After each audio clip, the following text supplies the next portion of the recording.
श्री राम कृष्ण वचनामृत के अगले भाग को प्रारंभ करते हैं। श्री राम कृष्ण कहते हैं, संसार में रहने पर सत्य का खूब ध्यान चाहिए। सत्य से ही परमात्मा की प्राप्ति होती है। मेरी तो इस समय सत्य की दृढ़ता कुछ कम हो गई है। पहले बहुत थी। नहाऊंगा यह कहा नहीं कि गंगा में उतरा, मंत्रोच्चारण किया, सिर पर पानी भी डाला, परंतु फिर भी संदेह होता था कि शायद अच्छी तरह नहाना अभी हुआ नहीं है। अमुक स्थान पर शौच के लिए जाऊंगा, यह सोचा नहीं कि वहीं गया। राम के मकान गया कलकत्ते में, कह दिया कि बस पूरियां न खाऊंगा। जब खाने को दिया गया तब देखा कि भूख लगी है, परंतु कह दिया सो कह दिया कि पूड़ियाँ न खाऊंगा तो मजबूरन मिठाई से ही पेट भरा। सब लोग इस बात पर हंसने लगते हैं। प्राण कृष्ण श्री राम कृष्ण से कहते हैं, महाराज अब सोच रहा हूँ कि काम छोड़ दूंगा। काम करने लगा तो फिर और कुछ नहीं होगा। इन्हें साथ के एक बाबू की ओर इशारा करके कहते हैं कि इन्हें काम सिखा रहा हूँ। मेरे छोड़ देने पर ये काम करेंगे, अब और नहीं होता मुझसे। श्री राम कृष्ण कहते हैं, हाँ बड़ी झंझट है। इस समय कुछ दिन निर्जन में रहकर ईश्वर चिंतन करना बड़ा अच्छा है। तुम कहते तो हो कि छोड़ोगे, पर मुझे नहीं लगता कि छोड़ पाओगे। कप्तान ने भी यही बात कही थी। संसारी आदमी कहते तो हैं पर कर नहीं पाते। कितने ही पंडित हैं जो ज्ञान की बातें कहा करते हैं, वे मुख ही से कहते हैं, काम कुछ नहीं कर सकते। जैसे गिद्ध उड़ता तो बहुत ऊंचा है, परंतु उसकी नज़र मरघट पर रहती है, अर्थात उसी कामिनी कांचन पर, संसार पर आसक्ति। अगर मैं सुनता हूँ कि किसी पंडित को विवेक वैराग्य है तो मुझे सचमुच उनसे श्रद्धापूर्ण भय होता है, और नहीं तो वे सब भेड़ बकरे से ही जान पड़ते हैं। प्राण कृष्ण प्रणाम करके वहाँ से विदा हो गए। श्री राम कृष्ण अगले दिन कहते हैं, माँ बाप क्या कुछ साधारण मनुष्य हैं? बिना उनके प्रसन्न हुए धर्म कर्म कुछ भी नहीं होता। चैतन्य देव प्रेम से पागल थे, परंतु फिर भी संन्यास से पहले कुछ दिन लगातार उन्होंने अपने माता को समझाया था। कहा था, माँ मैं कभी कभी आकर तुम्हें देख लिया करूँगा, और तुम्हारे लिए कहता हूँ माँ बाप ने तुम्हें आदमी बना दिया। अब कई लड़के बच्चे भी हो गए हैं, इस पर पत्नी को साथ लेकर निकल आना। माता पिता को धोखा देकर पत्नी बच्चों को लेकर वैष्णवी बनकर निकलते हो। तुम्हारे माता पिता को कोई कमी नहीं है, नहीं तो मैं कहता धिक्कार है तुमको। कुछ ऋण है, देव ऋण, ऋषि ऋण, उधर मातृ ऋण, पितृ ऋण, स्त्री ऋण। माता पिता के ऋण का शोध किए बिना कोई काम नहीं होता। फिर पत्नी का भी ऋण है। अगले दिन एक साधक श्री राम कृष्ण से पूछते हैं, महाराज इसका क्या प्रमाण है कि आत्मा शरीर से पृथक है? श्री राम कृष्ण कहते हैं, प्रमाण? ईश्वर को देखा जा सकता है। तपस्या करने पर उनकी कृपा से ईश्वर का दर्शन होता है। ऋषियों ने आत्मा का साक्षात्कार किया था। विज्ञान से ईश्वर तत्व जाना नहीं जाता। उसके द्वारा केवल इन इंद्रिय ग्राह्य बातों का पता लगता है कि इनके साथ उसे मिलाने पर ये होता है, और उसके साथ इसे मिलाने पर ये होता है। इसलिए इस बुद्धि के द्वारा यह सब समझा नहीं जाता। साधु संग करना होता है। वैद्य के साथ रहते रहते नाड़ी परखना आ जाता है। भक्त कहते हैं, जी अब समझा। श्री राम कृष्ण कहते हैं, तपस्या चाहिए, तब वस्तु की प्राप्ति होगी। शास्त्र के श्लोकों को रट लेने से कुछ न होगा। गांजा गांजा मुंह से कहने से नशा नहीं होता, गांजा पीना पड़ता है। ईश्वर दर्शन की बात लोगों को समझाई नहीं जा सकती। फिर भक्त पूछता है, महाराज आत्मदर्शन किस उपाय से हो सकता है? श्री राम कृष्ण कहते हैं, आत्मदर्शन का उपाय है व्याकुलता, मन वचन और कर्म से उन्हें पाने की चेष्टा। जब देह में काफ़ी पित्त जम जाता है तो सभी चीज़ें पीली दिखाई देती हैं। पीले के अतिरिक्त दूसरा कोई रंग नहीं दिखता। तुम नाटक वालों में जो लोग केवल औरतों का काम करते हैं, उनका प्रकृति भाव हो जाता है। औरतों का चिंतन करके औरतों की तरह चलना फिरना, सभी कुछ उनके समान हो जाता है। इसी प्रकार रात दिन ईश्वर का चिंतन करने पर उन्हीं का स्वभाव हो जाता है। मन को जिस रंग में रंगवाओगे उसका वही रंग हो जाता है। मन मानो धोबी के घर का धुला हुआ कपड़ा है। भक्त कहता है, तो इसे एक बार पहले धोबी के घर भेजना होगा महाराज। श्री राम कृष्ण कहते हैं, हाँ, पहले चित्त शुद्धि, उसके बाद मन को यदि ईश्वर चिंतन में छोड़ दो तो उसी रंग का बन जाएगा। फिर यदि संसार करो, नाटक वाले का काम करो या जो भी कुछ करो, उसी प्रकार का बन जाएगा। अगले दिन श्री राम कृष्ण भक्तों के प्रति कहते हैं, गौतम बुद्ध की बात हमने अनेक बार सुनी है। ब्रह्म अचल अटल निष्क्रिय और ज्ञान स्वरूप है। जब बुद्धि उस ज्ञान स्वरूप में लीन हो जाती है, उस समय ब्रह्म ज्ञान होता है, उस समय मनुष्य बुद्ध बन जाता है। तोतापुरी महाराज कहा करते थे, मन का लय बुद्धि में और बुद्धि का लय ज्ञान स्वरूप में हो जाता है। जब तक अहम भाव रहता है तब तक ब्रह्म ज्ञान नहीं होता। ब्रह्म ज्ञान होने पर, ईश्वर का दर्शन होने पर अहम अपने वश में आ जाता है। ऐसा न होने पर अहम को वशीभूत नहीं किया जा सकता। अपनी परछाई को पकड़ना कठिन है, परंतु सूर्य जब सिर पर आ जाता है तो परछाई आधे हाथ के भीतर रहती है। भक्त पूछता है कि ईश्वर दर्शन का स्वरूप कैसा है? श्री राम कृष्ण कहते हैं, नाटक का अभिनय नहीं देखा है क्या? लोग सब आपस में बातचीत कर रहे हैं, ऐसे समय पर्दा उठ गया है, तब सब लोगों का सारा मन अभिनय में लग जाता है। फिर बाहर की ओर दृष्टि नहीं रहती। इसी का नाम है समाधिस्थ होना। फिर पर्दा गिरने पर पुनः बाहर की ओर दृष्टि हो जाती है। माया रूपी पर्दा गिरने पर फिर मनुष्य बहिर्मुख हो जाता है। इसलिए तुम लोगों से कहता हूं कि सदैव ही साधु संग आवश्यक है। संसार की ज्वाला तो देखी है तुमने, भोग लेने में ही ज्वाला है।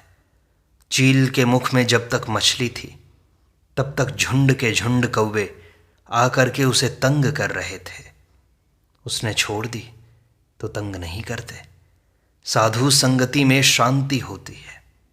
जल के भीतर मगर बहुत देर तक रहता है। सांस लेने के लिए एक एक बार जल के ऊपर चला जाता है। उस समय सांस लेकर शांत हो जाता है। फिर अगले दिन दो भक्तों की स्त्रियों ने आकर श्री राम कृष्ण को प्रणाम किया। वे श्री राम कृष्ण का दर्शन करने आई हैं, इसलिए उपवास किए हुई हैं। दोनों ही घूंघट वाली दो भाइयों की पत्नियां हैं। उम्र यही 22-23 वर्ष के भीतर होगी। दोनों ही पुत्रों की माताएं हैं। श्री राम कृष्ण उन स्त्रियों के प्रति कहते हैं, देखो, तुम शिव पूजा किया करो। कैसे पूजा करनी होती है? नित्य कर्म नाम की पुस्तक है, उसे पढ़कर समझ लेना। देव पूजा करने से बहुत देर तक देवता का काम कर सकोगी। फूल चुनना, चंदन घिसना, देवता के बर्तनों को मलना, देवता के लिए जलपान की सामग्री को सजाना, ये सब काम करने से उधर ही मन लगा रहेगा। नीच बुद्धि, हिंसा, क्रोध, ये सब भाग जाएंगे। तुम दोनों देवरानी जेठानी जब आपस में बातचीत किया करो तो देवताओं की ही बातें किया करो। किसी प्रकार से ईश्वर में मन को लगा देना, एक बार भी उनकी विस्मृति न हो। जैसे तेल की धार, उसके बीच और कुछ नहीं है। एक ईंट या पत्थर को भी यदि ईश्वर मानकर भक्ति के साथ उसकी पूजा करो तो उससे भी उनकी कृपा से ईश्वर दर्शन हो सकता है। पहले जो कहा शिव पूजा, यह सब पूजा करनी चाहिए। उसके बाद मन पक्का हो जाने पर अधिक दिन पूजा नहीं करनी पड़ती। उस समय सदा ही मन का योग बना रहता है, सदा ही स्मरण मनन होता रहता है। उनमें से बड़ी बहू श्री राम कृष्ण से पूछती है, हमें क्या कृपा कर आप कुछ मंत्र दे देंगे? श्री राम कृष्ण स्नेह के साथ कहते हैं, मैं तो मंत्र नहीं देता। मंत्र देने से शिष्य का पाप ताप लेना पड़ता है। माँ ने मुझे बच्चे की स्थिति में रखा है। अब तुम्हें जो शिव पूजा के लिए कह दिया है वही करो। बीच बीच में आती रहना, बाद में ईश्वर की इच्छा से जो हो वो होगा। स्नान यात्रा के दिन फिर आने की चेष्टा करना। मैंने घर पर हरिनाम के लिए कहा था, हो रहा है वह? वे कहती हैं, जी हाँ हो रहा है। श्री राम कृष्ण कहते हैं, तुम लोग उपवास करके क्यों आई हो? खाकर आना चाहिए। स्त्रियां मेरी माँ का एक एक रूप है ना, इसलिए मैं उनका कष्ट नहीं देख सकता। जगन माता का एक एक रूप खाकर आओगी, आनंद में रहोगी।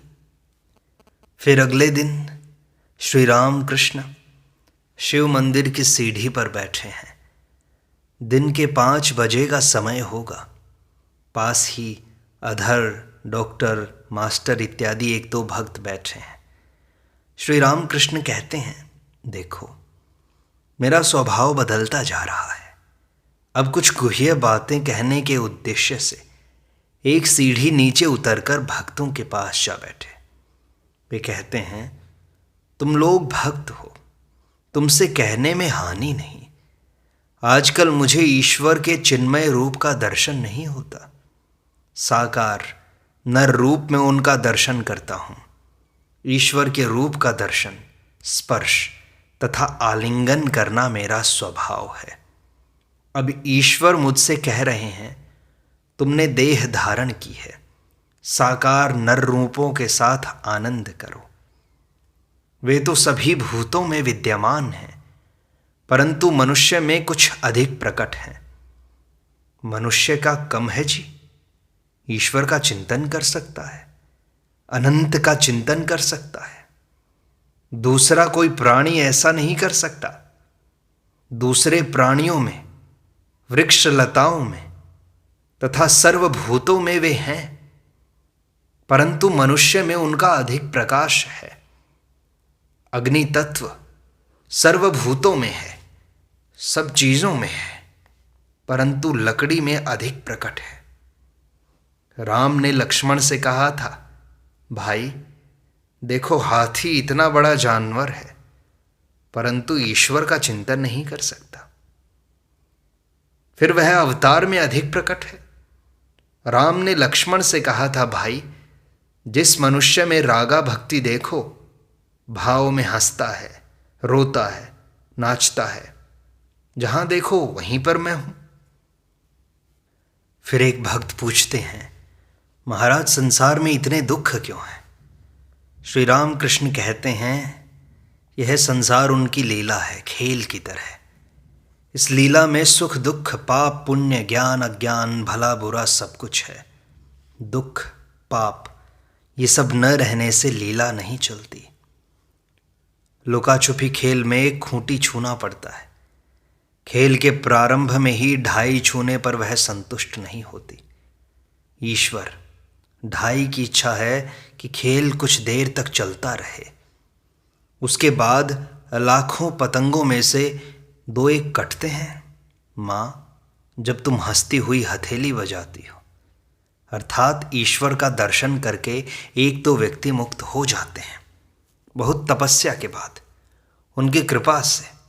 तब माँ आनंद से हथेली बजाती है, ओहो कट गया, यह कहकर आनंद करती हैं। भक्त पूछते हैं, परंतु इसी खेल से तो हमारे प्राण हैं जो निकलते हैं। श्री राम कृष्ण कहते हैं, तुम कौन हो, कहो ना। ईश्वर ही सब कुछ बने हुए हैं, माया, जीव, जगत, 24 तत्व। सांप बनकर काटता हूं और ओझा बनकर झाड़ फूंक करता हूं। वे विद्या अविद्या दोनों ही बने हुए हैं। अविद्या माया द्वारा अज्ञानी जीव बने हुए हैं, विद्या माया द्वारा तथा गुरु के जप के रूप में ओझा बनकर झाड़ फूंक कर रहे हैं। अज्ञान, ज्ञान और विज्ञान।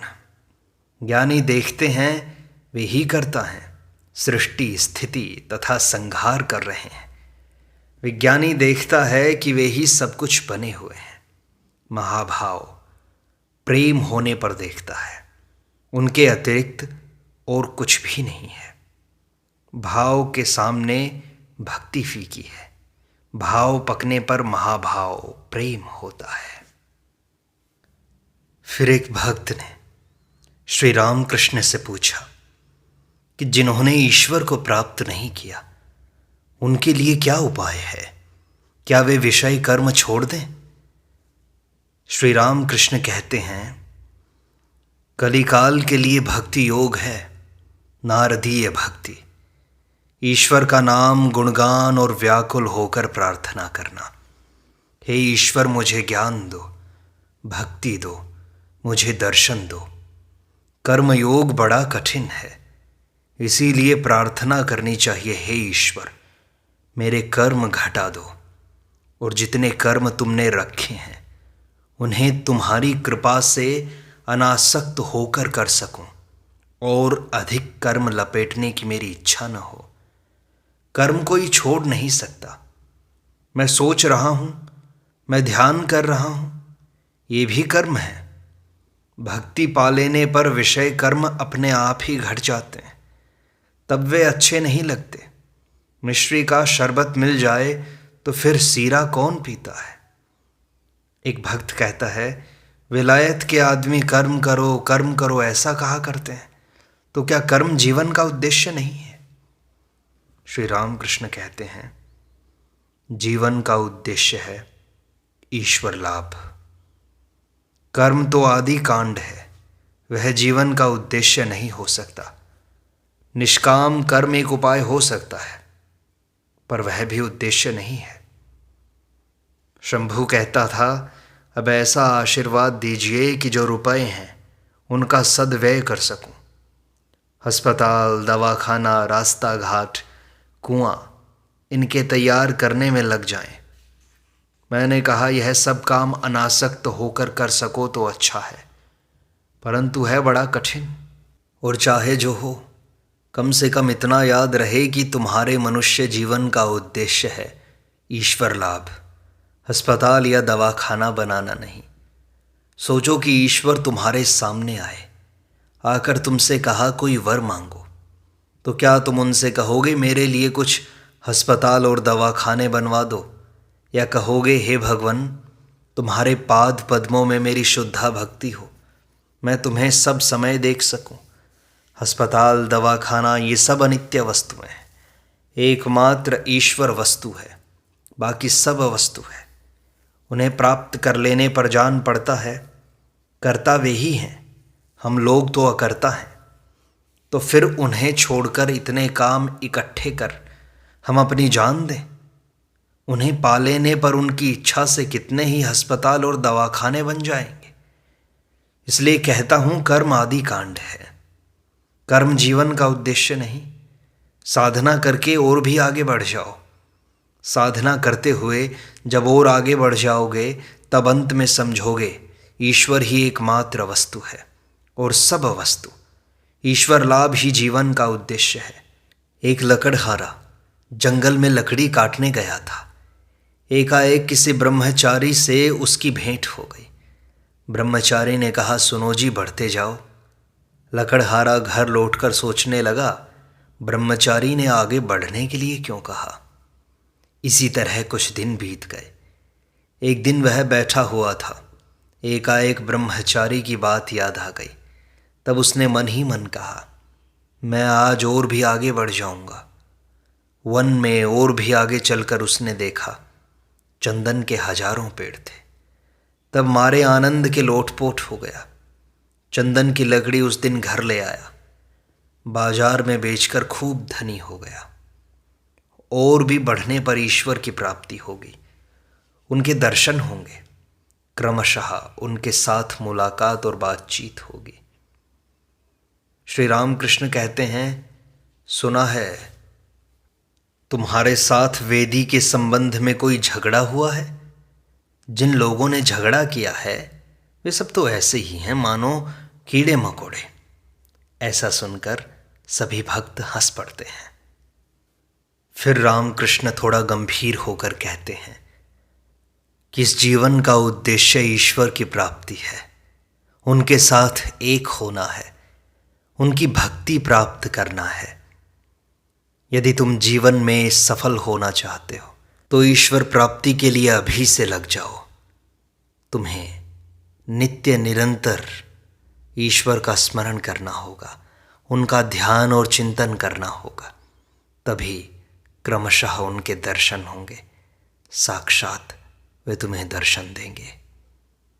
इस प्रकार श्री रामकृष्ण वचनामृत का यह भाग यहीं संपूर्णता को प्राप्त होता है। शेष अगले अंक में।